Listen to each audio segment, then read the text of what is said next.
So as sand evolves and as we evolve as a spiritual culture, I hope that, you know, Kristin will become better and better known, because I really think that she has a great gift to offer us all. Thank you, Rick.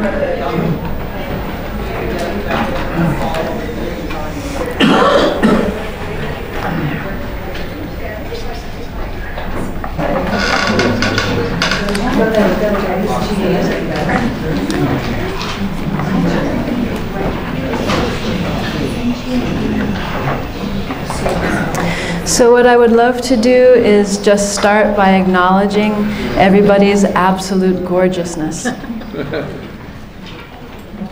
We are this infinite movement, all this chaos, and absolutely pristine, divine stillness and gorgeousness. So I would love to just invite all of you to just drop into that truth in this moment of the stunningness. The stunningness of what is looking and what is being seen. This seamlessness. And in order for this gorgeousness to happen, there are working parts. There's the working part of the infinite mind and the thinking mind. There's the working part of the infinite unconditional love, radiant heart, and the human heart loving. And there's the part of infinite will creating, and then the small will getting to have a personal experience. So what I wanted to speak about today is the union of those, where there's no dichotomy. There is so much speaking about no doing and no doer. And yet when we surrender into the truth, we are the truth, and we are the living happening. The small mind surrenders to the infinite mind and can still talk to itself, yet knows itself as nothing. And then we're the living paradox of knowing nothing and knowing at the same time. How can we know that we know nothing? That's a beautiful living paradox right there. And so these multiple layers of ourselves are functioning simultaneously.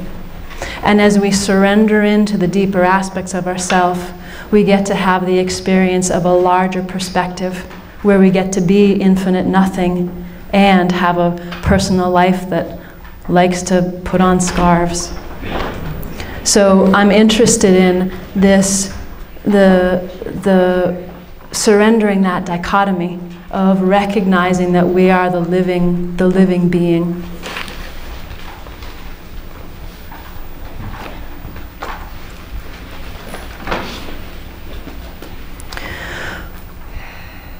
So I mentioned just the mind, infinite mind, and still getting to think, still getting to have little stories run through the infinite universe. There's no dichotomy. The little voice, the little chit-chatter is the universe getting to chit-chatter. It's the bubble on the top of the stream when you go hang out at the stream and there's a babbling brook. The chit-chatter in your mind is like the bubbles on the brook. It is still the divine. There's no separation. And as we surrender through these stages of awakening, we open to larger and larger aspects of ourselves. And when I speak of these working parts, so one of these parts is the mind, small, beautiful chit-chatter, deep, still, quiet, infinite mastermind. So another working part is the heart that loves, person to person, your favorite dog, beautiful sky, sound of birds, whatever it is you love. And this is the infinite loving. And as we surrender through, there can be a discovery that the way we love as humanness can have a sense of holding, a sense of need, where the belief of what we're loving is on the outside, and by loving it, we're trying to pull it on the inside. And as we surrender, we recognize that we are love itself. And then there's no dichotomy. What you love on the outside is on the inside. There's no difference. So as we open to this deeper truth, the personal and the impersonal become one. There's no problem. And in this surrender, it can seem, it feels different because we're not holding from this place.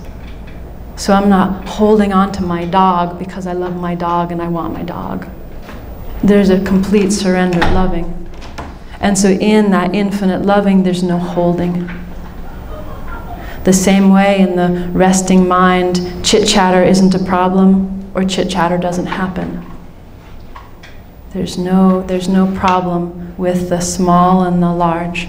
They're the same. And so when I speak about the will, it's the same way. On a certain level of consciousness, we get to have the experience of choosing. The will gets to have the sense of, do I want strawberry ice cream or do I want chocolate? We get to have that experience, and it's a divine gift.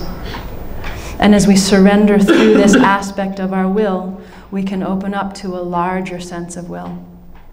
And so when there's the meeting of the small will and the large will, and a sense of surrendering, that's where that experience of not doing comes from. Because the mind and the heart and the will that thought they were doing something recognize that there's actually something larger at play. So there does not have to be a dichotomy between the small will and the large will, and that sense of choosing. The sense of choosing is a gift. And in that surrendering, we open to a larger totality where there's a greater purity, a greater compassion, a greater understanding. And the small working parts open to the large working parts. And then we can feel ourselves opening to a larger dimension of consciousness where everyone is within that. There's no dichotomy, there's no separation.